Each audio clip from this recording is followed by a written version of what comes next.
You're listening ad-free on Amazon Music. In the late 1800s, a very strange hotel was constructed in Chicago, Illinois. From the outside, it looked perfectly normal, but the inside of the hotel was anything but. Hallways were a maze of twists and turns, and there were trapdoors, sliding walls, and secret stairwells everywhere. But the shock factor of this hotel was part of its allure. Walking around and getting lost could actually be kind of thrilling. But what guests didn't know was that every time they got lost in that hotel, they might never find their way out again. But before we get into today's story, if you're a fan of the strange, dark, and mysterious delivered in story format, then you've come to the right podcast because that's all we do, and we upload twice a week, once on Monday and once on Thursday. So if that's of interest to you, please offer to house sit for the 5-star review button, and when you're there, cut all the drawstrings on their sweatpants. Also, please subscribe to the MrBallen podcast wherever you listen to podcasts so you don't miss any of our weekly uploads. Okay, let's get into today's story. It was the summer of 1888, and the residents of Englewood, Chicago had something new and exciting to talk about. The young, prosperous, and handsome owner of the neighborhood's local pharmacy, who had only arrived in Illinois 3 years earlier, had just bought the big empty lot on the corner of 63rd and Wallace Street. And since then, the owner, 28-year-old Dr. Henry Holmes, had let his many customers know that he was planning to build a grand hotel on that site, the likes of which this village on the south side of the largest Midwestern city in America had never seen before. But some Englewood residents had their doubts. On their way to or from work that July and August, groups of businessmen in black top hats and starched white collars paused at the huge vacant lot, tut-tutting over the cost of building on such marshy land, while sweat-stained day laborers shook their heads over the challenges of sinking a basement and foundation into that soft and shifting ground. But as Dr. Holmes himself looked at that ugly, barren property just across the street from his neat and profitable drugstore, all he felt was thrilled. It was the Gilded Age in America when captains of industry in Chicago lived in mansions so enormous that they looked like castles, showy and glittering gems spread out along South Prairie Avenue and North Lakeshore Drive. And now, after 3 years of hard work and saving money, Dr. Holmes was sure that building and owning this hotel would be his first big step towards joining the exalted ranks of the city's self-made millionaires. The design for the building had come to Dr. Holmes months earlier, all at once, a complete picture right from the start of how the hotel would look both on the outside and on the inside. It would be 3 stories high, the first floor would house retail shops, he would sell his current drugstore and open a new one inside of his hotel on the first floor, along with a jewelry store, a restaurant, a barbershop, and a business that would sell the huge glass window panes that were in such high demand for the skyscrapers that were going up all over the heart of Chicago. The second and third floors of what Dr. Holmes thought of as his castle would each contain 35 rooms, with the third floor offering suites of rooms for long-term residents. His own office would be located on the second floor in a corner overlooking the street. His quarters would also include rooms in the basement that he would use for his medical research. From the outside, the hotel would look impressive but ordinary. It was the interior of the hotel that Holmes intended to design in ways that he hoped would startle and delight the people who came to stay. It didn't take long for Dr. Holmes to commit this vision to paper, and by summer of the following year, 1889, he had the hotel blueprints and design finished, and enough money to start hiring construction workers. And just a few months later, on a hot day in July, Dr. Holmes watched with shining eyes from the doorway of his pharmacy as workers sank the first shovel into the wet earth across the street. His hotel project had officially begun. But despite his excitement, it would turn out that both the businessmen who had tut-tutted and shaken their heads over the cost of the project and the day laborers who had shaken their heads over the difficulty of building in marshy ground were right. The construction of Dr. Holmes's hotel would end up dragging for nearly 2 years until 1891 when they actually opened the hotel, but even then it wasn't done. They still had a year or two before it was actually finished. But as delayed as the project was, It actually would have taken even longer if Dr. Holmes had not been lucky enough to hire the man who would become not only his trusted construction foreman, but also his close personal friend. That man was Benjamin Pitezel. Benjamin Pitezel had arrived in Chicago from Indiana around the time Dr. Holmes's hotel was starting to be built. Benjamin was a tall, strong, 33-year-old carpenter who made up for his tendency to drink too much by his absolute devotion to his wife Carrie and their 5 children, who ranged in age from a few months old to 14 years old. Benjamin had come to Chicago determined to take any job he could that would provide for his growing family. And as he helped his wife and children off the train into Chicago's Grand Depot, he took special care with his 9-year-old daughter Nellie, who had been born with a clubfoot, a birth defect that twisted her foot out of shape and made it difficult for her to walk. Like so many people arriving in Chicago for the first time, the Pitezel family could hardly believe the noise and crowds and the skyscrapers in the center of the city that towered above the streets like the walls of a canyon. Another thing they couldn't believe was the smell from the huge stockyards in South Chicago. It wasn't just the smell of livestock. It was the stink from the slaughterhouses located along the South Side Railroad that made Chicago the meatpacking capital of the United States and the hog butcher for the world. After getting off the train, the older Pitezel children immediately covered their noses, but Benjamin told them that the smell wouldn't be so bad once they hopped aboard the next train that would take them out to the village of Englewood, where he'd heard that a hotel was going up and the owner always seemed to need more workers, so maybe there was a job for him.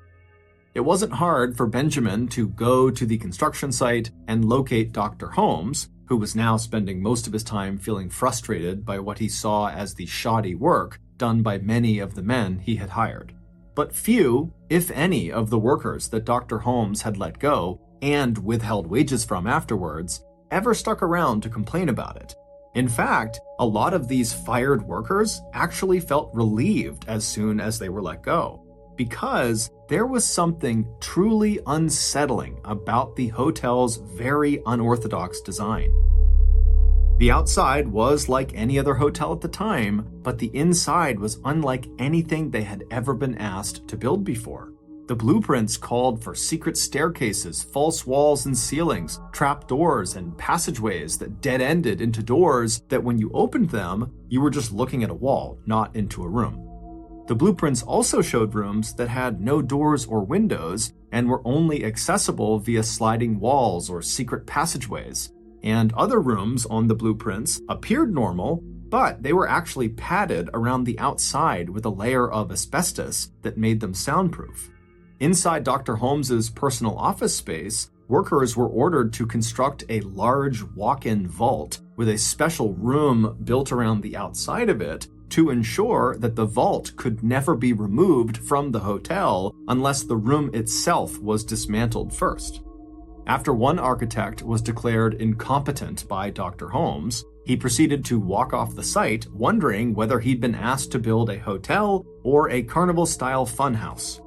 But anytime questions were raised about Dr. Holmes's design, the doctor would just say, "I gave you the blueprints, please just build my hotel." So on the afternoon that Benjamin Pitezel made his way over to the hotel construction site and found Dr. Holmes, he saw that the doctor was in the middle of an argument with the man that he had hired to build a glass-bending furnace in the basement that would produce the windows he hoped to sell in his retail store on the first level. The doctor was telling the furnace maker that the furnace he had just installed was not reaching high enough temperatures, a charge that the tradesman did not believe was true. After the furnace maker angrily stalked away, Dr. Holmes turned to Benjamin, who had put on his best suit and brushed off his worn top hat in preparation for what he hoped would turn into a job interview, and Dr. Holmes immediately noted the effort that Benjamin had clearly made in his appearance, and he instantly took a liking to the tall carpenter with the well-defined chin. To Dr. Holmes, Benjamin immediately seemed like the kind of person he needed to help guide this gargantuan construction project to the finish line. Someone who really knew carpentry and who could handle themselves in what the doctor had come to feel was an increasingly hostile worksite. By the end of their initial 15-minute conversation, Dr. Holmes had indeed offered Benjamin a job, and he recommended temporary lodgings in Englewood for Benjamin and his family. Within just a few weeks, Benjamin had stepped into a supervisory role at the construction site, and sure enough, under his direction, both the quality and pace of work picked up dramatically. And while this was certainly very exciting for Dr. Holmes, it was nothing compared to the excitement he felt in early 1890 when he realized his investment into this hotel was about to pay off big time. In early 1890, Chicago got the news that they had just been named as the location for the 1893 World's Fair, beating out both New York City and St. Louis, Missouri. Chicago politicians and the team of architects who would design the buildings and exhibits for the extravaganza were already estimating that the massive event would attract at least 25 million visitors to the so-called Windy City, a nickname that Chicago had just earned, not for the cold breeze that blew off of nearby Lake Michigan, but because of all the windy talk by Chicago politicians who had assured the World Fair Selection Committee that their upstart city in the Midwest could throw a party like no one on earth had ever seen before. So, even as Dr. Holmes tallied up the ever-rising costs of building this hotel, he knew as soon as that fair came to town, he was virtually guaranteed to become a very rich man, because by that time, his hotel would be complete and all those fair attendees would come pouring through his doors looking to rent rooms. In late 1890, about 10 months or so after the announcement of the location of the World's Fair, Ned and Julia Connor were hired by Dr. Holmes to work on the first floor of his nearly completed hotel. Ned was hired to manage the newly opened little jewelry store, and Ned's wife, Julia, had been hired to keep the books in the new drugstore. And if that wasn't good news enough for the couple, the doctor had also offered them, along with their 8-year-old daughter Pearl, free room and board on the second floor of the hotel until the parents earned enough money to buy or rent a place of their own. While Ned was a fairly average man who admired the ambitions of other men more than pursuing any big dreams himself, his wife, Julia, was a 6-foot-tall beauty who was often annoyed by her husband's timidity. Back in Iowa, their lives had been quiet and predictable. Here in Chicago, Julia loved the flow of people into and out of the stores, and she also began to enjoy the attention of the men who were struck by her good looks and small-town naivete. One man in particular, a regular at the hotel who always wore a black bowler hat and who had rooms on the second floor, began spending quite a lot of time in the drugstore, listening very attentively to anything Julia said, and standing very close to her when they talked. Ned was totally oblivious, but his customers were not. They could tell that there was obviously something going on between Ned's wife, Julia, and the man in the bowler hat. A visit from Ned's sister, Gertrude, warmed the increasingly chilly atmosphere that had settled over the room where Ned and Pearl and Julia lived. But not long into what was supposed to be an extended stay, Gertrude suddenly cut her visit short. She didn't give much of an explanation other than to say that she found the hotel very gloomy and strange, and once or twice in the evening she had lost her way in the maze of hallways, and she was certain someone was following her. With Gertrude gone, tensions in the Connor marriage came to a boiling point. Ned didn't know what was wrong with his wife, but it was clear she wanted nothing more to do with him. In the summer of 1891, when he finally threatened to leave her if things did not improve, her answer was immediate and final. Our separation can't happen soon enough. A few months after that, in November of 1891, Julia told the man in the bowler hat, who had gone from just paying close attention to her to sharing her bed, that she was pregnant. The man instantly agreed to marry her, but he had one very specific condition for marriage. Julia agreed to his terms, and after that, they set a date of Christmas Eve to actually perform this very specific thing that the man in the bowler hat required in order to marry her. On Christmas Eve, December 24th, Julia tucked her 8-year-old daughter Pearl into bed. Pearl had missed her father terribly of late, but she was very excited about the presents that might be waiting for her tomorrow under the tree. After Pearl had fallen asleep, Julia left the room and quietly made her way down the dim hotel hallway to a suite of rooms where some of her friends lived. It was Mr. and Mrs. Crow, who were long-term hotel guests. The couple would be leaving the next morning to spend Christmas with their relatives, but Mrs. Crow had invited Julia to decorate a tree in the Crow's apartment for Pearl to enjoy the next day. While they hung ornaments, Julia chatted excitedly about Christmas and about her plans to go to Davenport, Iowa soon with Pearl for the wedding of Julia's older sister. The next morning, Mrs. Crow and her husband got up early and waited by the door patiently for Julia and Pearl to arrive at their apartment. Their plan was to let them in and chat with them for a few minutes and wish them a Merry Christmas before they left for their own Christmas celebration. But Julia and Pearl never arrived, and when Mrs. Crow went down the hallway to knock on Julia's door, there was no answer. Around the same time, while Dr. Holmes was on Christmas vacation himself, he started to receive a number of letters from parents and relatives of women who had vanished. In all of these letters, these heartbroken parents, sisters, and brothers would say that their missing loved one had mentioned being in Englewood, Chicago before they went missing, and so could Dr. Holmes check to see if maybe they were at his hotel or if they had been there recently. Dr. Holmes was alarmed and kind of overwhelmed by these letters, and so he decided to just put them in his desk until he got back to work after the holiday. And when the holiday was over and he did go back to work at the hotel, before he could even begin to dive into these letters, Mrs. Crow approached him and asked him if he knew where his employee, Julia Connor, and her daughter Pearl were, as they still had not been seen or heard from since Christmas Eve. When Dr. Holmes asked his janitor to check on Julia's room, the room looked as though Julia and Pearl had simply gotten up and walked out the door, intending to return at any moment, but obviously they hadn't. As strange as this was, Dr. Holmes knew Julia's marriage had collapsed and that she was trying to plan a trip back to Iowa with her daughter to see family, and so he told Mrs. Crow that Julia and Pearl must have just decided to go to Iowa early. Mrs. Crow was not entirely sold because the whole thing seemed very strange, but she accepted the answer and walked away.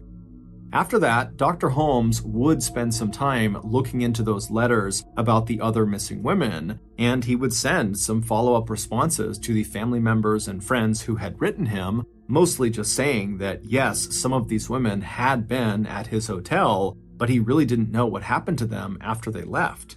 Eventually, after looking at so many letters, Dr. Holmes decided that, these missing people were really not his responsibility, and so he kind of just stopped writing back. A few months later, in the spring of 1892, a few weeks before the scheduled start of construction of the Chicago World's Fair, Dr. Holmes hired another bookkeeper to replace Julia, who was still gone. The replacement bookkeeper was a 24-year-old friendly young woman named Emmeline Segrand. She was from Indiana, and she had the lightest color blonde hair Dr. Holmes had ever seen. She was excited at the prospect of working right next to the World's Fair, and she'd brought her life savings with her, $800, which today would be worth more than $26,000. Emmeline rented rooms in a boarding house near the hotel, and it wasn't long after starting her job at the hotel before Emmeline, too, had bumped into the handsome fellow who had earlier won the heart of Julia Connor, the man in the bowler hat. Soon, Emmeline and this man were spending as much time together as they could. Emmeline's handsome suitor taught her how to ride one of the newly designed bicycles that were all the rage, and when Emmeline wasn't working at the hotel, she and the man in the bowler hat, who had quickly become her lover, took long rides along the pathways just outside of Jackson Park, where the fair was slowly being set up. Like hundreds of other residents of neighborhoods near Jackson Park, Emmeline and the man in the bowler hat watched arm in arm as the so-called White City of the Chicago's World Fair began to take shape in front of them. The White City was this huge stretch of land at the center of Jackson Park, where big white stucco buildings were being built to house the fair's thousands of shows and exhibits. That summer, Emmeline's lover had asked her to marry him, and Emmeline hardly waited for him to finish his proposal before she said yes. But By the fall of that year, something had changed inside of Emmeline. She began talking to one of her good friends, her name was Mrs. Lawrence, about her desire to take a trip back to her family in Indiana, and hinting that it likely would be a long visit, that she really needed a break from Englewood. Then, sometime during the first week of December of that year, Emmeline visited Mrs. Lawrence, who lived on the second floor of Dr. Holmes's hotel. But not long after arriving, Emmeline told Mrs. Lawrence that she just hated being in that hotel. It was gloomy and dark and oppressive, and she just hated it. During this visit, Emmeline would also tell Mrs. Lawrence that she was worried about her life savings. She had handed it over to her fiancé, the man in the bowler hat, for safekeeping, as he had suggested. But every time she asked him to return it, he would just kind of blow her off. And as much as it pained her to say this out loud, she could tell his interest in her was also just waning. Before she left, Emmeline would give Mrs. Lawrence a Christmas gift that she had bought for her. Mrs. Lawrence would smile and thank her, and she would tell Emmeline to be sure to come back closer to Christmas because she had a gift for her as well. But shortly after that visit, Emmeline, just like Julia Connor and her daughter Pearl, seemed to have vanished.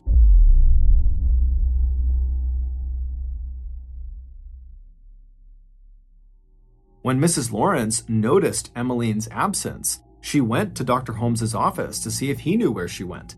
And Dr. Holmes, with a slight look of frustration on his face, said that Emmeline had come to him and said she was leaving to get married and go on a honeymoon to Europe, and so he didn't know if she was coming back or not, which meant, once again, Dr. Holmes was without a bookkeeper and would need to hire yet another one. 3 months later, in March of 1893, Dr. Holmes received yet another inquiry about a missing woman, but this time it was about a woman he recognized. The sender was Emmeline Segron's father, asking if Dr. Holmes had information that might help the Segrons find their daughter. Dr. Holmes was surprised and wrote back the same thing he had told Mrs. Lawrence, that Emmeline had left the hotel in December because of her marriage plans. Dr. Holmes suggested that the Segron family contact her other employers and see if maybe they know something, and if they did learn anything about Emmeline's whereabouts, to please contact him and let him know. Emmeline's disappearance put Julia's and Pearl's disappearance in a whole new light for Dr. Holmes. It also made Dr. Holmes look differently at all those letters he had gotten from the family and friends of other missing women in the area. But Dr. Holmes was a busy man, and so not long after writing back to Emmeline's father, he was back focusing on expanding his business empire. An empire that included not only his hotel business, but also his mail order company that sold various ointments and elixirs he developed, including one he claimed cured alcoholism. A few months after Emmeline's father had sent that letter to Dr. Holmes, the World's Fair finally opened its doors. Thousands of people an hour strolled through the gleaming white exhibit halls inside of White City, where visitors from all over the world experienced for the first time things like elevators, moving pictures, voice recordings, Wrigley's chewing gum, Cracker Jack popcorn, and the zipper, which would revolutionize women's fashion. It was the first time people would taste brownies and the sausages that would later become the Chicago-style hot dog. 38,000 people a day rode on the world's first Ferris wheel, which was more than 25 stories tall and equipped with compartments that looked like rail cars and that held up to 60 people each. There was one man in particular who seemed to attend the fair every night, and that was the man in the bowler hat. He was handsome and refined looking, and he smiled at all the ladies, buying them cold dishes of ice cream while they watched the incredibly popular Wild West show put on by the famous frontiersman Wild Bill Cody. This same man who had seduced Julia Connor and Emmeline Segron before they went missing now graciously opened a path in the crowds for the older wealthy women whose families back home didn't expect to see them for days, and who would never know until it was too late that this wealthy mother or grandmother or relative was never going to come home at all. Smiling and attentive, the man in the bowler hat drifted in and out of the pavilions that housed exotic encampments of people from other countries and walked along the lagoons dotted with sailboats powered by brand new electric motors. Some nights, the man in the bowler hat left the fairgrounds alone. But other nights, as he headed toward Dr. Holmes's World Fair Hotel, he would be holding the arm of a woman, leaning over her protectively as the two of them made their way toward the gloomy castle on 63rd and Wallace. By the time the fair ended on October 30th, 1893, Chicago had in fact shown the world that the Windy City could throw the party to end all parties. The fair wound up breaking all sorts of attendance records, with a staggering 27 million people passing through their gates into the White City, which now stood empty and abandoned inside of Jackson Park. But as successful as the fair had been, it also had a dark side. During the fair, 12 firefighters had died trying to put out a blaze that burned down the Hall of Electricity. The mayor of Chicago, who was scheduled to be a part of the fair's closing ceremonies, was assassinated in his home just 2 days prior by a disgruntled and mentally ill voter. And police and private detective agencies were getting flooded with more and more reports of missing men and women, people who had left homes far away to see the wonders of the world at this fair, and then were never seen again. But with a homicide rate of 4 murders a day in Chicago at the time, police were so overwhelmed by violent crimes that only a very small handful of these missing persons reports got any attention. As for Dr. Holmes, the fair had indeed made him a rich man, but it was bittersweet. Julia and her daughter Pearl were still missing, as was Emmeline, and many of the other missing people in the city had stayed at his hotel before they vanished. This, of course, caused Dr. Holmes a considerable amount of distress, but fortunately, during the fair, Dr. Holmes had met someone, and now, when he was with her, whatever stress he had just seemed to melt away. Her name was Georgiana Yoke. She was 23, small, blonde, and had large blue eyes and a sharp mind. Together, they had wandered the fairgrounds, riding the Ferris wheel and quickly falling in love. By the time the fair ended, they had gotten married. And then, not long after that, with his wife's encouragement, Dr. Holmes decided that as much as he wanted to help all of these families and people who kept writing to him about their missing loved ones, he simply couldn't. He didn't have any answers to give them. And so, from then on, he simply began tucking the new letters he would receive every week into his desk drawer, and then he just did his best to keep going forward in his own life, assuming that the police would handle all of these missing people. But, as Dr. Holmes would eventually learn, no matter what he did or where he went, he would forever be tied to those missing people, because before those people vanished, they encountered the monster that roamed the halls of his hotel, the man in the bowler hat. After the World's Fair ended, Dr. Holmes decided he needed to pursue a new business opportunity, and the idea he thought of was one that he had come up with years earlier when he was a medical student at Michigan University. But at the time, for whatever reason, he had just not acted on this idea. The idea was a little complicated, but the payoff could be huge. However, in order to make it work, the doctor needed a very trustworthy partner. So, late in the summer of 1894, roughly 8 months after the World's Fair had ended, Dr. Holmes looked up his good old trusty hotel construction foreman and close friend, Benjamin Pitezel, who was now living in St. Louis with his wife and children. Benjamin's drinking had only gotten worse over the years, and after finishing up the hotel project, he had struggled to make ends meet financially. So, after hearing Dr. Holmes's pitch about this new business idea, even though it required Ben to move away from his wife and kids temporarily to Philadelphia, Pennsylvania, something he really didn't want to do, and even though the plan seemed very risky, Ben ultimately agreed to do it. As for Benjamin's wife, Carrie, she was not thrilled at the idea of her husband being gone for an extended period of time, but like her husband, she trusted Dr. Holmes's business instincts. And just the year before, Dr. Holmes had actually paid out of pocket for Ben to get a life insurance policy worth $10,000, which is approximately $350,000 by today's standards. And as morbid as it was, the thought of that life insurance policy eased the anxiety Carrie felt about her husband temporarily relocating. Because if something happened to him, their family would be okay, at least financially. So eventually, Carrie would give the plan her blessing. On the face of it, their plan was simple. Ben would rent office space in Philadelphia and get set up as a patent investor, someone who evaluates the potential success of newly patented inventions and invests money in the ones that look like they have good earning potential. With his knack for gadgets and machinery, all Ben really had to do was identify a couple of good money-making prospects. And then from there, Dr. Holmes would handle the rest. By August of 1894, Benjamin had arrived in Philadelphia and had found a small office with an upstairs set of bedrooms. In the downstairs office window, anyone who was walking by could see a new, neatly lettered sign that read "Patents Bought and Sold."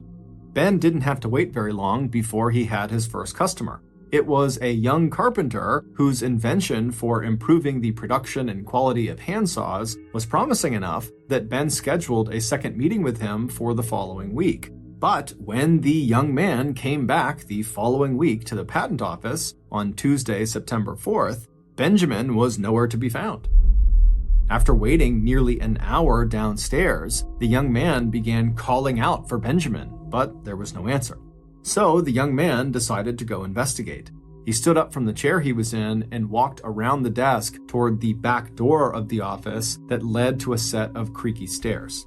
He took those stairs up to the second floor, and as he turned down the short upstairs hallway toward a partially opened door, the young man suddenly stopped. There was this horrible smell in the air. He clapped his hand over his mouth and his nose, and with a terrible sense of dread, he walked forward and then pushed that partially open door all the way open. A minute later, gagging at what he had just seen, the young man was back out on the street. He ran to a nearby drugstore and he told the store owner that something terrible had just happened inside of the new patent investment office a few doors down. A few minutes later, the young man and that shop owner were looking down at the bloated and putrefying corpse of Benjamin Peitzel. Ben was lying on his back on the floor, baking in the hot sunlight that was beating into the room through the glass of the closed window nearby. His hair and part of his face had been badly burned. His tongue was swollen and stuck out of his mouth. Also, draining out of his mouth was a stream of strange-looking red fluid. Just from the looks of it, it seemed fairly obvious that Benjamin had been dead at least for a couple of days. On the floor near Benjamin's body, there was a broken smoking pipe, a match, and a broken glass jar that had contained benzene, a highly flammable liquid that Ben had apparently been mixing with other acids to make a washing powder. An initial investigation by the police determined that Ben had died an accidental death. He must have just been standing too close to the jar of benzene when he struck a match to light his pipe, and then the liquid must have exploded and killed him, burning his face and hair in the process. But based on an examination of Benjamin's body later that afternoon, a very different picture started to emerge about what really happened to Benjamin. And it would turn out what happened to Benjamin had everything to do with the monster inside of Dr. Holmes's hotel, the man in the bowler hat. Based on a series of discoveries that were made following Benjamin's death, this is a reconstruction of what really happened to him and who this monster really was. 2 days before the young man discovered Benjamin's dead body, Benjamin was sitting at the big wooden table in one of the rooms above his patent office. He just received a letter from his wife, Carrie, that said she and their 2-year-old son, Wharton, were sick. Worried, Ben poured himself another glass of whiskey and fiddled absently with his pipe and tobacco pouch. Maybe he should abandon the plan and just go home to St. Louis, at least until Carrie and the children were all healthy again. But just when the whiskey had really started to warm his insides, Ben suddenly heard footsteps on the creaky stairway that led up to the room where he was now sitting. He felt a flash of concern. He wasn't expecting any visitors that day, and whoever had come inside had not rung the bell at the front desk. Getting up from the table, Ben walked unsteadily to the door and peered down the hallway. But who he saw standing there immediately put him at ease. It was the man in the bowler hat. A man Benjamin knew well and had seen many times at Dr. Holmes's hotel in Chicago. But what on earth was the man doing here now? The man in the bowler hat casually slipped right past Ben and settled himself at the wooden table. Without a word, he pulled a brand new pint of whiskey out of a coat pocket and put that down on the table as well. An hour later, just before Ben's eyes closed and his chin dipped to his chest, the man in the bowler hat realized with satisfaction that Ben was very, very drunk. Once he was sure Ben was asleep, the man in the bowler hat pulled a small bottle of chloroform from another coat pocket, along with a big square of clean white cloth. The man tipped the contents of the bottle onto the cloth. Then, standing up and walking over to Ben, the man in the bowler hat pressed the cloth over Ben's mouth and nose. In low doses, chloroform can dull the sensation of pain. In high doses, when inhaled or swallowed, it can be deadly. The man in the bowler hat repeated the sequence several times, gradually upping the amount of chloroform he was administering to his victim. The man did not rush. He enjoyed feeling the slight jerk every time he pressed the cloth against Ben's face. Once the man was sure that Ben was dead, or at least close to it, he pulled Ben's body onto the floor on his back and then poured another 2 ounces of the chloroform straight down Ben's throat, pressing down on Ben's chest at regular intervals to ensure that the drug made its way into Ben's stomach. Once he was satisfied that Ben was dead, the man in the bowler hat carefully arranged the scene so it would look like an accident, and just before he left, he set fire to Ben's hair and coaxed the flame down along the skin of Ben's face. But it would turn out the killer made a huge miscalculation, because the doctors at the morgue who would examine Benjamin's body just hours after it was discovered 2 days later on September 4th, they would find evidence that Ben's death was not an accident. That red fluid they saw draining out of the side of Ben's mouth was apparently a telltale sign that large amounts of chloroform had been forced into his stomach. It would turn out Benjamin was not the man in the bowler hat's first murder victim. Many of the missing people back in Chicago, including Julia Connor, her daughter Pearl, and Emmeline Segrand, whose heartbroken families and friends had written letters to Dr. Holmes asking for his help, had been lured into Dr. Holmes's hotel by this man in the bowler hat, where he would kill them. And to everyone's shock, the man in the bowler hat was none other than Dr. Holmes himself. But as shocking as that was, it was nothing compared to the horrific details of the crimes Dr. Holmes committed. The tip that broke the case wide open and revealed Dr. Holmes's killing spree came from a fellow criminal who had met Dr. Holmes in St. Louis, Missouri. In exchange for the name of a shady attorney who could help Holmes set up the patent office in Philadelphia, Holmes had revealed every detail of the intricate insurance scam he was going to pull off with Benjamin, and he promised this criminal a cut of the profits. According to the plan, Benjamin would arrive in Philadelphia, and once he was all set up as a patent investor, he and Holmes would fake Ben's death and then collect on Ben's life insurance policy, the one that Dr. Holmes had bought for him. And the way they had planned to fake his death was relatively simple. The doctor would substitute a badly decomposed and seemingly unidentifiable dead body from the morgue right in the back of the patent office, and then when the body was discovered, the doctor and Ben's wife Carrie would both claim that the body was that of Benjamin Pitezel. And then the Pitezels and Dr. Holmes would split the huge payout from the life insurance policy 50-50. Except that Dr. Holmes never had any intention of splitting that payout with anyone. Instead, immediately after Dr. Holmes had actually killed his close friend Ben, Dr. Holmes had returned to St. Louis and told Ben's wife Carrie that her husband was alive and well, the plan was going exactly as it should, but Ben would need to stay out of town for a while since people couldn't know he was actually alive. However, Dr. Holmes told Carrie that he knew where Benjamin was and that Benjamin really wanted to see his kids.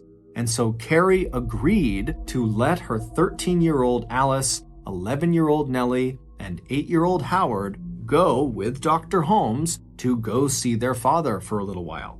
And Carrie said she would join them all as soon as she and her other kids were well again. In reality, what Dr. Holmes had done was kidnap the 3 Pitezel children. He took them away from their mother so he could hold them hostage while he forced her to give him more and more of her share of the insurance money.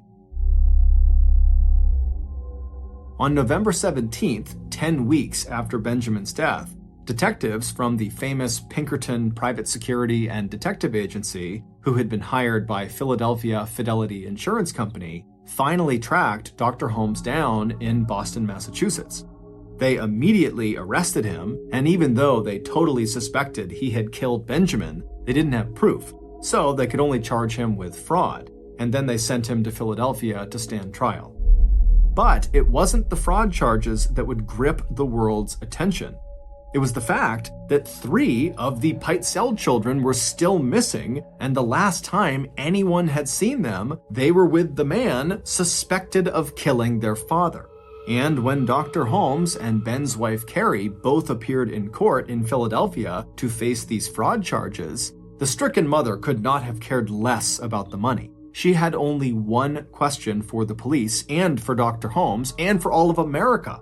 Where are my children? It was a question that would become banner headlines across the country. It would also become an absolute obsession for one Philadelphia detective named Frank Geyser, who was determined to find the answer. Throughout the summer of 1895, everyone in the country held their breath as they followed the path of Detective Geyser as he crisscrossed the United States and Canada looking for the missing Pitezel children. Using letters that little Alice and Nellie had written to their mother over the weeks they were dragged from place to place by their captor, Dr. Holmes, Detective Geyser would eventually make 3 heartbreaking discoveries. Dr. Holmes, of course, never actually sent these letters the girls had written, in which they had named and described different places they were staying, and they had begged their mother to come get them or at least write back to them. Instead, Dr. Holmes kept their letters in a metal box that police would find among his possessions. On July 15th, buried in the backyard of a charming little house that Dr. Holmes had rented back in October of the previous year, Detective Frank Geyser found the bodies of the 2 Pitezel sisters. Alice and Nellie had been forced by Dr. Holmes to climb inside of a trunk together where they were gassed to death. The doctor then dragged their small bodies outside and tossed them into a shallow grave. Before covering their bodies with earth, Dr. Holmes had cut off Nellie's legs so her body could not be identified by the girl's club foot. It wasn't until weeks later, on August 27th, that Detective Geyser finally succeeded in finding the 3rd missing Pitezel child, 8-year-old Howard. Dr. Holmes had poisoned the little boy, cut his body into pieces, and then burned the pieces inside of a coal stove in another house the doctor had rented in Indiana. Along with a clotted mass of the boy's hair and bones that had gotten caught inside of the stovepipe, Detective Geyser found the little boy's most treasured possession collecting dust in the corner of the living room. It was a brightly colored spinning top with a handle in the shape of a tiny man that Benjamin had bought for his son at the 1893 Chicago World's Fair. As news spread about the discovery of the 3 Pitezel children's bodies, Dr. Holmes was finally charged with 4 counts of murder. On July 19th, shortly after the discovery of Alice and Nellie, Chicago police lined up outside of Dr. Holmes's hotel and began a floor-by-floor, room-by-room search of the building. And what they discovered would finally explain why the layout of Dr. Holmes's hotel was so strange. It was because he had literally built the hotel to kill people. The moving doors and dead-end passages were perfect for stalking his disoriented guests, mostly young vulnerable women and older wealthy women whom he could rob before killing. After he killed them, he would slip their bodies into an opening in the wall on the second floor that led to a greased chute, and then the bodies would tumble down the chute into the basement where he could dispose of the corpses at his leisure. The furnace in the basement was not a glass-bending furnace. It was a furnace for cremating bodies. The hotel's soundproof rooms with the peepholes and the secret gas piping that led directly into them meant that he could gas his victims and watch them slowly die in agony while no one could hear their screams and cries for help. And in one room, investigators discovered a blood-soaked wooden dissection table along with women's bloody clothes and undergarments and a bag of the doctor's lethal surgical tools. It was here, on that dissection table, that Dr. Holmes had taken Julia Connor late on Christmas Eve in 1891. She was pregnant with Dr. Holmes's baby, and the specific condition for marriage that Dr. Holmes had required, that Julia had agreed to, was that Julia would get an abortion performed by Dr. Holmes himself. But after Julia climbed up on that table to have this operation done, the doctor just began stabbing and slicing her. After he killed Julia and then went upstairs and promptly killed her 8-year-old daughter Pearl, it's believed Dr. Holmes then stripped all the flesh from their bones and sold their skeletons to a nearby medical school. As for Emmeline Cigrand, instead of marrying his young assistant as promised on those afternoons they spent at the World's Fair, he lured her inside of the walk-in vault in his office and then shut and locked the door behind her. For a while, Dr. Holmes just allowed himself to enjoy the sound of her sobs and cries for help in the airless, soundproof chamber. But once those delicious noises began to ebb, he turned on the gas that led into the vault. Police would discover a print of Emmeline's foot stamped into the door of the vault where, in her final moments, she had pressed with all of her might to try to force the door open. At Dr. Holmes's trial for the murder of Benjamin and the 3 Pitezel children, Dr. Holmes's wife, Georgiana Yoke, was shocked for a lot of reasons, but she was especially shocked to discover that she was actually one of 3 women, all married to the same man, Dr. Holmes. 3 living wives, that is. Dr. Holmes is also assumed to have killed one other woman who he married in order to inherit her deed to a valuable piece of land in Texas. As Dr. Holmes abandoned one wife after another without legally divorcing them, he also abandoned at least 2 legitimate children he had fathered.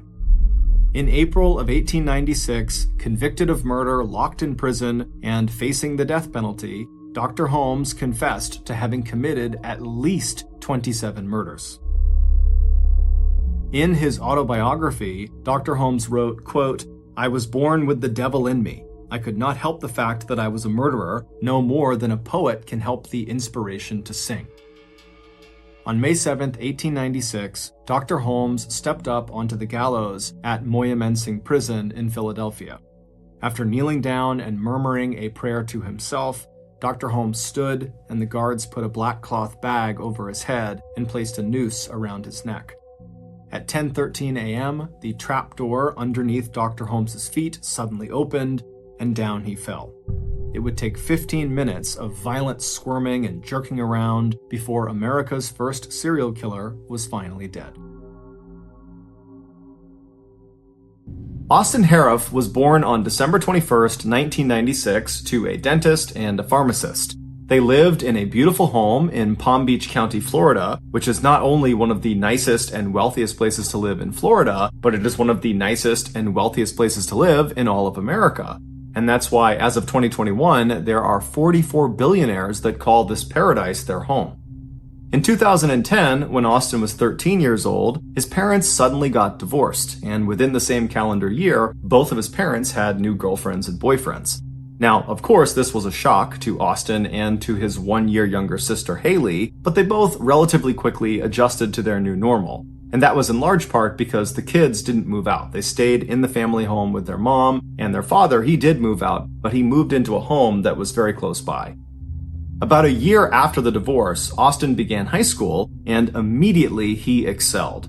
He was placed into all advanced classes, and within these advanced classes, Austin was consistently at the top of his class. Austin was also a big athletic guy. He was about 6 feet tall and weighed about 200 pounds, and so naturally, he played football for all 4 years he was in high school, and for 1 year, his sophomore year, he also wrestled. But despite his size and willingness to play these very rough physical sports, Austin was not an aggressive guy. In fact, his football coaches actually used to criticize him for not being aggressive enough. And on game days, they would try to make him mad in hopes that would inspire him to go out there and smash some people. But it really didn't work because Austin was Austin. He was just kind of a laid-back guy who was actually much more interested in helping people than smashing them. In fact, towards the end of high school, Austin became obsessed with trying to identify a career that would allow him to help the most people. And he was so passionate about this that when he spoke about it, a huge smile would kind of involuntarily appear on his face. And so because of this, and because of Austin's generally happy disposition, his father very lovingly began referring to him as the happy boy. Shortly before Austin's graduation in 2015, he received a letter in the mail from Florida State University, and it was informing him he had been accepted into their 4-year pre-med program. Austin had settled on medicine as being his intended career path to help the most people, and so being accepted into this very prestigious program was like a best-case scenario. And so Austin and his family were elated, and that summer that followed his high school graduation was totally charmed. Austin was on cloud 9, he spent a lot of time with his family and his friends, and then finally at the end of the summer, his family packed all of his stuff into the car, and they drove 6 hours north to Tallahassee where the Florida State campus was. They helped move him into his dorm, and then afterwards they gave him a big hug, said good luck, and they left. And I'm sure on their ride back, the family members thought to themselves, Austin is doing so great. He is not only ready for college, he is ready to be an adult. He's ready to live on his own and be responsible. And at the end of Austin's first year in college, that supposition about him ready to be an adult seemed to be accurate. Austin got excellent grades, he met a nice girlfriend, and even though he wasn't playing organized sports like football, he had found another athletic outlet in bodybuilding.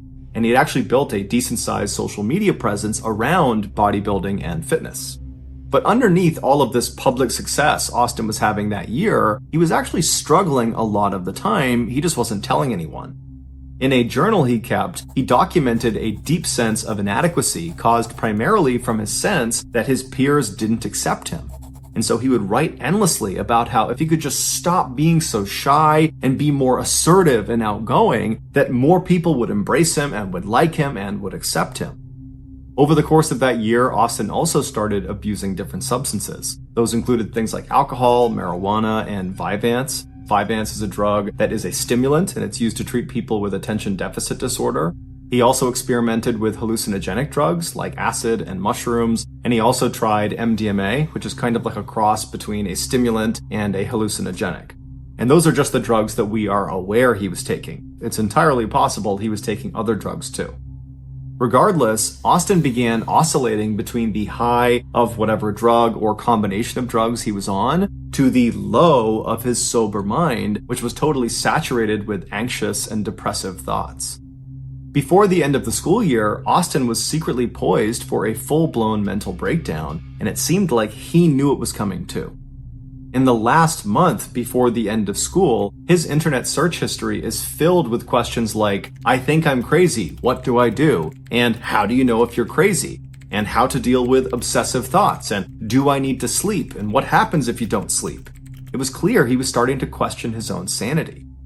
When Austin finally returned back home from Florida State that summer, his family immediately noticed there was something wrong with Austin. Within a few days of being home, Austin had moved his bed from his bedroom down into the garage, claiming that the reason he did this was because the house was full of demons. At night, instead of sleeping, Austin would patrol the house. He would literally just walk all around the house all night, never stopping, and every 2 hours, he would knock on the bedroom doors of his family members and loudly announce that he was guarding them from the demons in the house.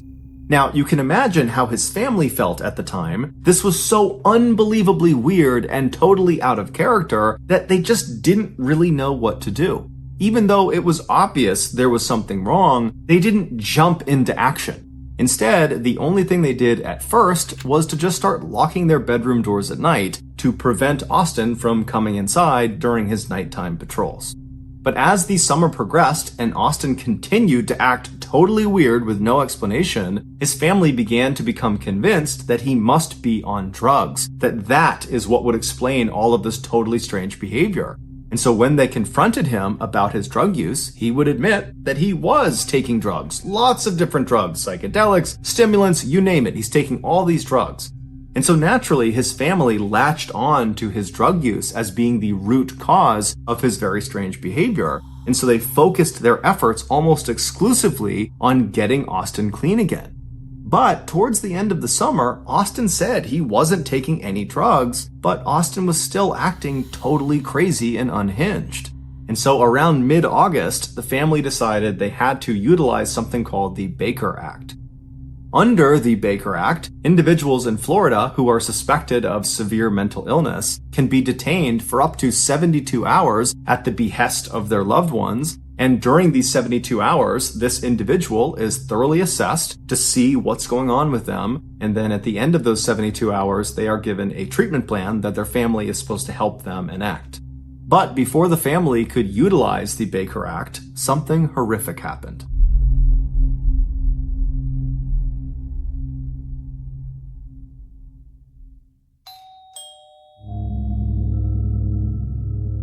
On the morning of August 15th, one of Austin's very close friends, who he had known since second grade, said Austin just showed up at his house without calling ahead of time or letting him know, which was very uncharacteristic. And when this friend opened the door to see what Austin wanted, Austin just asked him, "What year was I born?"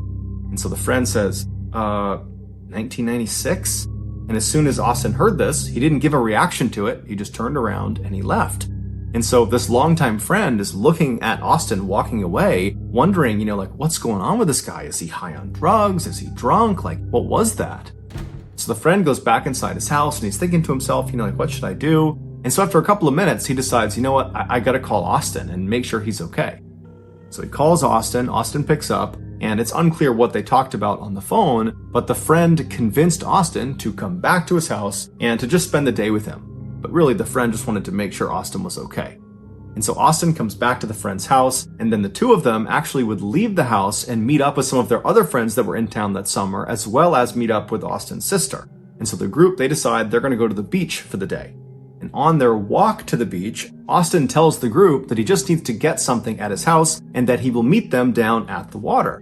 And so at this point, the group believes Austin is just fine. So they say, okay, yep, we'll meet you down there. So Austin breaks off, he goes to his house, and when he goes back to the beach and meets up with his group of friends again, he's changed his outfit. He was now wearing this very thick, large football jersey. He was wearing long sweatpants that were also very thick. He had on 2 wristwatches and he had on sunglasses. And so as he walks down onto the beach, his friends look up at him, and it's super hot out, and they're at the beach. So this is a totally weird outfit to have on. And immediately they start kind of giving him crap about his strange outfit choice. But Austin did not think it was funny at all. And at first he was quiet, but then he kind of lashed out and said, "If you tell me I'm crazy, I will kill you." And at this, his friends did not give him any more crap. Everyone just said, "Okay, man, hey, didn't mean anything by it. Just giving you a hard time. No big deal." But Austin's clearly worked up, and so his sister comes over to him and she's like, "Hey, calm down. It's okay. It's not a big deal."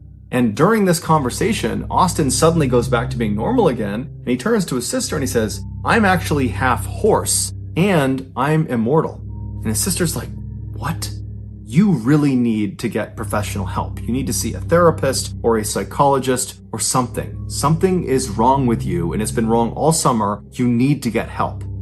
Now, apparently, Austin actually responded to this very positively. And he said, "I agree. There is something going on, and I do need to get help. You're right." And so after that, Austin and the rest of the group, they stayed at the beach for several hours. And then in the evening time, Austin, his sister, and Austin's very close friend, who was the guy that saw Austin in the morning when he asked, what year was I born, they all said they had to leave. And so the trio, they leave the beach and they head to Duffy's, which was a restaurant in town. And they were going there to meet up with Austin's father and his father's girlfriend. And so as they're getting to this restaurant, they're walking along the sidewalk, they're nearing this restaurant, when suddenly Austin turns to his sister and says, "Hey, I need to test out my immortality." and he just turns away from her, away from the sidewalk, towards traffic, and just starts walking into traffic, like he's gonna let a car hit him to test his immortality. And so his sister immediately was able to grab him and pulled him back onto the sidewalk, and then basically stood on the left side of him, preventing him from running out into traffic, and kind of pushed him along up the sidewalk right up to the front door of this restaurant. And when they got there, Austin had stopped trying to walk out into traffic. He was acting normal again. And it was there that the trio met up with Austin's father and his father's girlfriend, and the five of them went into Duffy's restaurant. It was about 7:45 p.m. when they got inside, and they were very quickly sat in the very back of the restaurant in this booth. And so there was a CCTV camera that watched them while they were inside this building. And so they're sitting at this booth, and about 3 minutes after having sat down, Austin gets up and walks away from the booth and walks as if he's going towards the bathroom, but then stops, doesn't go to the bathroom, turns around and walks back towards the front of the building, and then walks out the front doors, just leaves the restaurant altogether. Now, it's unclear if the rest of his family saw him do this. It doesn't seem like they did. But just a minute later, Austin comes back inside the restaurant and just walks right back to his table and sits down like nothing had ever happened. Less than 10 minutes later, Austin would get up again from his table, except this time, instead of feigning going to the bathroom, he just walks straight from his table right out the front doors of the restaurant and disappears. A couple minutes later, Austin's mother, who was not at dinner with them, she was at her home, which happened to be nearby this restaurant. She was home when she heard the sound of someone coming into her house. And so she went around to see who it was, and she found her son, Austin, in her kitchen, drinking vegetable oil, and there was Parmesan cheese all over the counter that apparently he had been eating as well. And so she runs up to him and she grabs the vegetable oil and she puts it down and she tells him to stop, at which point Austin does stop. And then I guess Austin just went up to his room and he changed out of his clothes because perhaps he got oil all over his shirt. And then his mom just drove him back to the restaurant. And so she watched him get out of the car and she watched him go through the front door and then she drove off. And so about 30 minutes after he left that second time, Austin walks through the front doors of the restaurant. He's got a different shirt on, different hat on, and he just walks to the back of the restaurant where his sister, his friend, and his father's girlfriend are. And he sits down like nothing had ever happened. At first, it looks like everyone at the table is just silent.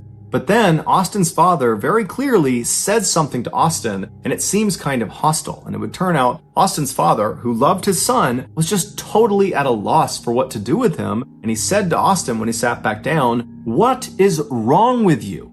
And at this, Austin just stands up and presses his father's face back up against his seat, kind of pinning him there. And then at some point, he just lets go, he leaves the booth, and he walks right out of the restaurant for a third time.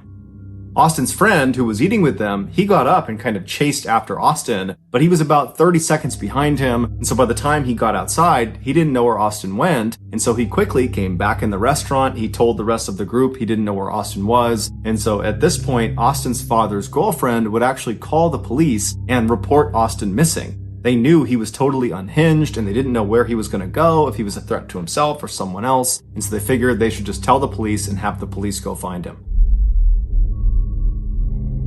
About 4 miles away from this restaurant, 53-year-old Michelle Mishcon was sitting in her garage watching TV. Normally, she would be joined by her husband, 59-year-old John Stevens, but he was out walking their dog, so for the time being, Michelle was alone. The couple had been married for roughly 20 years, they had 3 kids together from previous marriages, and they were just totally in love with each other. That garage was like their happy place. That was basically like their living room. They loved having the door wide open so they could wave to neighbors and flag people down to have a drink with them or just chat with them. They were just known to be a very happy, loving couple that were fun to be around. And according to their kids, they had both recently retired. John retired from his landscaping company that he owned, and Michelle retired from her financial advisory job. And the two of them were apparently both just really excited about retirement life. They were excited to spend more time together and go out with their friends and go out fishing on their boat with their dog, and then also spend as much time as they could just lounging back in their garage. John and Michelle's neighbor across the street was a middle-aged man named Jeff Fisher. Jeff was fairly close with the couple. He would usually watch their dogs anytime they went away, and he would often go in their garage and have a drink and just kind of hang out with them. And so this particular night, he was over in his house and he was going to bed early. So he laid down in his bed, he's getting ready to go to sleep, when he hears some strange sounds coming from outside his window across the street over near John and Michelle's property. And so Jeff sits up in his bed and kind of strains his ears to see what it was that he heard. And as he's trying to listen for some faint sound, he suddenly hears a blood-curdling scream, a woman's scream, coming from across the street. And so Jeff instantly leapt into action. He jumped out of his bed, he ran downstairs, and he ran out his front door, and he looked across the street, and he saw this unknown man, some young man that was slamming the car door of Michelle's car that was parked in her driveway, and he begins walking up the driveway, and at the top of the driveway, Jeff sees Michelle is standing in the garage, and she looks totally terrified, and she's facing this unknown young man. And of course, this unknown young man was Austin Harif. Now, Jeff had no idea what was actually going on. All he knew was he heard this scream, which was probably Michelle, and he's looking out there and he's seeing a situation that just doesn't look good. And so instinctively, he decided he would just run across the street and make sure Michelle was okay. And if he had to, he would confront this unknown man, Austin. So Jeff begins running across his property, trying to get across the street to Michelle. But before he could even get across the street, he's looking up and he can see this guy, Austin, has grabbed Michelle and thrown her on the ground. And now he's on top of her and he's beating her. And so Jeff runs onto the driveway, and as he's going right up the driveway between the two cars that were parked there, Austin leaps off of Michelle. He turns around and he looks at Jeff and he says, "You don't want a part of this." And now Jeff, he's a pretty big guy, and so he's looking at Austin, and he knows that if he doesn't do anything, this guy is just going to continue pummeling poor Michelle, and he had no idea where John was, and so he ran up and kind of lunged at Austin, and as he did that, Austin swung, and he hit Jeff right across the side of the head. But Jeff took the hit, he didn't fall down, he grabbed Austin by the collar, and threw him as hard as he could to the ground, and Austin, he hit the pavement hard, face first. And so Jeff is looking at this guy, kind of thinking he's not going to get up. But as he's assessing the situation, watching Austin stand back up again, Jeff suddenly feels a blinding pain in his face, in the side of his head, in his neck, on his back. And he looks down and he sees blood all over his arms. It's everywhere. He's covered in blood. It would turn out Austin was carrying a knife. And so when he punched Jeff, that knife went into his face. It cut the side of his head. It cut his neck. And it cut his back. He had 5 different puncture points from that one swing. And so Jeff believed at the time this was a potentially fatal wound. He was worried perhaps his jugular had been struck and he was bleeding to death. And he's seeing Austin stand back up, coming right after him with this knife. And so Jeff decides their only chance is for him to run and call the police. And so he runs into Michelle's property. He's thinking that he's kind of drawing this guy towards him away from Michelle. He runs into their property, kind of slams into all their doors. He goes out a back door and then he loops around the property and then he makes a run for it straight across the street to his house. Never once did he turn around to see if this guy was after him. He figured he was right behind him. He gets to his house, he runs inside, he locks the door, and then he calls 911. After the call is placed and Jeff is certain that help is on the way, he's barely conscious, but all he can remember thinking was, I hope this maniac, Austin, has abandoned his attack and just run off. Or I hope John has come outside and he's helping his wife. But unfortunately, all Jeff could hear was the sound of Austin across the street making these loud, animalistic grunting sounds. And at the same time, he hears the sound of someone screaming at the top of their lungs. He doesn't even know if it's one person, if it's 2 people, if it's male, if it's female. All he hears is screams and grunting sounds. And then seconds later, the police show up.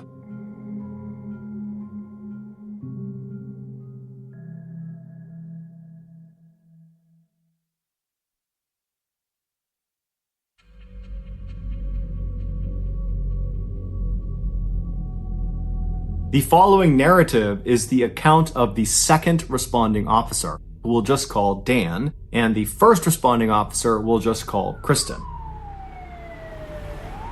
And so Dan, he comes flying down the street, he's got his sirens on, and he pulls in right behind Kristen's cop car, which is parked right out in front of John and Michelle's property. Kristen is already running up the driveway. Her gun is out. She's getting ready to engage somebody at the top of the driveway. And so Dan, he hops out of his car. He's got his hand on his gun. And as he turns to run up the driveway, his view is obscured. There are two cars parked in the driveway. And so he can't see what's at the top of the driveway that Kristen is apparently getting ready to draw her gun on. But as he begins running up the driveway, he sees there is this massive 6-foot wide stream of blood just coming down the driveway. And so he goes around the left side of the left car, he goes up and he sees Kristen right at the top of the driveway. She's got her gun aimed at the ground right in front of the car, so he can't see what's in front of the car yet. He comes bombing around the left side right behind Kristen, and he looks down at what she's aiming her gun at, and he sees there's this man lying on the ground. His eyes are open. He's just laying there kind of stiff, and he's looking up at Kristen, and he's looking up at Dan, and he's just quietly saying, "Please help me." The man on the ground was John Stevens, and on top of John Stevens was Austin. He was kind of laying sideways on John's chest. He had his left arm wrapped around John's neck to kind of hold him in place, and then he had his right arm and he was doing something to John's face. But Dan couldn't really tell what he was doing. All he could take in was there was clearly an aggressor, and they needed to get him off of the victim. But Kristen could not take the shot, because if she did, she ran the risk of firing the bullet through Austin into John, killing John. And so Dan tells Kristen, "Hold on, I'm going to tase him." And so he moves around Kristen to her left side, so he's positioned looking down at the back of Austin. He pulls out his taser, and right before he shoots his taser into Austin's back, he sees what Austin is doing to John's face. With his free right hand, he was reaching into John's mouth and pulling his cheek out, kind of like a fish hook. He was pulling it out as far as he could, and then he was biting into John's cheek, and he was ripping out pieces of flesh and chewing and swallowing them. And from his position, Dan only saw this for a second, but he suddenly noticed, and Kristen, the other officer, would later confirm, there were all these chunks already missing from John's face. And so Dan kind of snapped out of what he was seeing and fired his taser into the back of Austin, but it did nothing. It had absolutely no effect. Austin was entirely focused on biting John's face. That was all he was doing. He wasn't even registering that there were cops with their guns drawn on him. It was like they weren't even there. And so Dan runs back around Kristen to the other side of her. He's now on her right side, so he's standing right next to the car, looking down at Austin's front. And he tells Kristen to kind of back up for a second, and then Dan winds up and kicks Austin square in the face, knocking his head off of John's face. But as soon as Austin comes off of John, he doesn't get up and try to fight with Dan. Instead, he just jumps back down, gets a deeper grip on John, and plunges his mouth back onto John's face. And so again, Dan winds up and boots Austin square in the face, knocking his head back. But again, he's totally unfazed. He doesn't want to attack the officers. He just wants to eat John's face. And so he goes right back down, gets a tighter grip. He goes back and he starts chewing on John's face again. And so Dan was just repeatedly kicking him in the face over and over and over again, right as another set of officers showed up, and they had a canine. They had a dog. And so they come flying up, they kind of see the situation, and Dan tells them, "Release the dog." And so sure enough, they release the canine. The canine clamps down on Austin's right arm, the arm that was fish hooking and kind of pulling John's face out. And the dog really got a good bite on his arm and yanked it away from John's face. But Austin just instantly ripped his arm back, doing severe damage to his arm from the dog's teeth, and just repositioned himself and went back to biting John's face. And so the dog, just as it was trained, did another bite. It grabbed back on to Austin's arm, and Austin, again, unfazed, just yanked his arm out of the dog's teeth, again shredding the muscles of his arm, and gets back in position and continues to eat John's face. And then finally, the dog gets another bite into Austin's arm, and this time when the dog managed to yank Austin's arm away from John, Dan timed it so he booted Austin square in the face right as his arm was being pulled back, and he hit him hard enough that Austin actually flew off of John and landed on his back. And as soon as he was on the ground, Dan actually leapt over John and landed on Austin's face, smashing his head into the cement, which kind of stunned him for a second. And as soon as he was stunned, Dan whipped out his handcuffs, threw it over one of Austin's wrists, and began pulling him by the handcuff up the driveway away from John. But as soon as he had some separation and Dan went to put the other handcuff on Austin, Austin began fighting back and he looked up at Dan and he screamed, "Kill me! I'm eating humans! Kill me!" Dan didn't even know what to do, and so he's trying to put the other handcuff on him the whole time. Austin is screaming, "Kill me! Kill me!" And so other officers had to run in, and then finally, after 3 other officers came over, they were able to hold Austin down long enough to get both handcuffs on him. After Austin was finally restrained, the officers checked on the victims. They checked on Michelle, who was in the garage, and unfortunately, she was deceased. She had died from blunt force trauma. And John, even though he had been alive when the police first showed up, he had succumbed to the multitude of injuries he had sustained, from stabbings to beatings to having a portion of his face ripped off. It's believed after John came back from his walk, which would have been right after Jeff had been attacked and ran back to his house, John saw Austin in his garage attacking his wife, and John ran in to try to save her. So ultimately, John would die trying to save the woman that he loved. Their dog would survive the attack. It was unharmed, and it was given to one of their children to take care of. And Jeff Fisher, the neighbor who tried to save John and Michelle, he would survive the attack and make a full recovery. After Austin was finally handcuffed and was laying restrained on the driveway, he suddenly became unresponsive. He was rushed to the hospital, where it was determined he had drank some poisonous chemicals, most likely from inside of John and Michelle's garage, and that was what was causing his organs to fail. Ultimately, Austin would go into a coma for 11 days from whatever he ingested, but the doctors were able to save his life, and so he would come out of that coma and he would make a full physical recovery. It was initially assumed that because of Austin's drug abuse history, that he must have been on some drug when he perpetrated this heinous crime. It was speculated that he could have been on bath salts or flakka, which are these synthetic hallucinogenic drugs which are very powerful, and at the time they were quite popular in Florida, and they'd caused some other users to go on these kind of wild, violent rampages. And so it seemed to make a lot of sense that he must have been on one of those.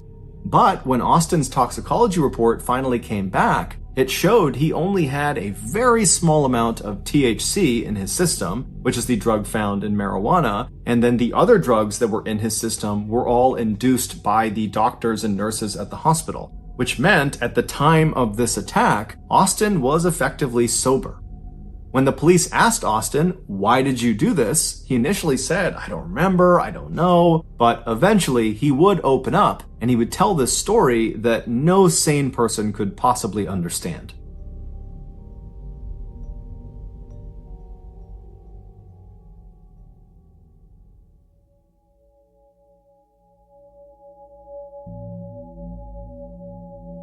He said after he left that restaurant where his family was that third time after he fought with his father and he stormed out, after that, he saw this dark figure outside with a white face, and he knew immediately that this figure was evil. And so instinctively, Austin began running away from this evil figure. And so he ran about 4 miles into John and Michelle's neighborhood. And when he got to this neighborhood, a neighborhood he was not familiar with, that he didn't intend to go to on purpose, he just kind of wound up there. He said he saw this brightly lit up garage and he ran up into it believing he could enlist the help of the people inside of this house and that they would help him defeat this evil figure that was lurking somewhere nearby. And so he runs up into this garage, which happens to be John and Michelle's garage, and Michelle is in there. John is not. He's out for the walk with his dog, and Austin approaches her and tries to get her to help him, but he probably came off looking completely insane and Michelle screamed. At which point, Austin said he believed Michelle was a witch, and so he pulled out his knife and he attacked her. And then after she fell to the ground, Austin said he drank a bottle of alcohol or something, which we now know was most likely very poisonous lawn chemicals that was just in the garage. After he drinks that bottle, he turns around and now he's looking out of the garage towards the street. And he said he saw this other figure in the doorway with a dog next to him. And then Austin said his mind just went blank. It's believed the figure he saw in the doorway was John Stevens returning from his walk, but we don't know for sure, and frankly, this story is pretty incoherent to begin with, because it doesn't account for the fact that before John came back, Austin had been grappling with Jeff Fisher and stabbing Jeff Fisher, the neighbor. But Austin would say he has no recollection of encountering Jeff Fisher, he has no recollection of John or what he looked like, and he certainly doesn't remember biting John's face, and he had no memory of any interactions with police. He said that basically he turned around, he sees this figure, this dog, and then his mind went blank, and then he woke up about 2 weeks later in the hospital. Now, when his story went public, a lot of people just were not willing to accept that story. They said he was making it up so he could plead insanity at his trial and get a lesser sentence. But a world-renowned forensic psychologist named Philip Resnick, who had worked on many high-profile cases before, he did a lengthy assessment of Austin, and he came to a very different conclusion than the public. In his 38-page report, Resnick points out the fact that Austin continued to bite John's face even when he was being openly threatened with being shot by the police officer standing right over him. He continued to bite John's face after he was tased. He continued to bite John's face after he was kicked in the head repeatedly. He continued to bite John's face after a dog repeatedly bit him. This all suggests that Austin was truly in a psychotic state when this attack occurred. A sane person, even under the influence of drugs, will retain a basic survival instinct. They will try to protect themselves. So when there are guns pointed at them, or they're being physically harmed, or there's threats of violence, they'll do things to protect themselves. But Austin didn't. It was like he had no idea about anything else except John's face. Resnick specified that the type of psychotic episode that Austin was suffering from on the night of the attack is something called clinical lycanthropy delusions.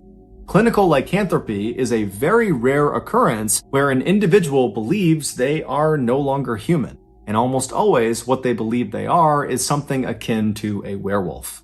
And in Austin's case, it's not that hard to figure out why you might reach that type of conclusion.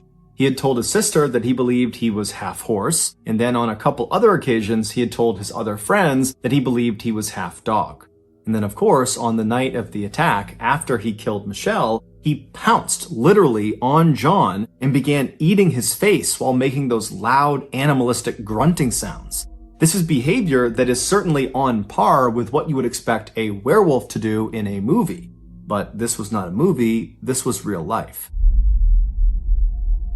After Austin came out of his coma, but before he had been transferred to jail, he agreed to do an interview with the clinical psychologist, TV personality Phil McGraw, better known as Dr. Phil. And during their 10-minute Zoom interview, Austin would break down and cry and say he was incredibly sorry to the family of the victims, that he didn't really know why it happened, and that clearly there was something wrong with him and he needed help, and he just hoped they could find it in their hearts to eventually forgive him.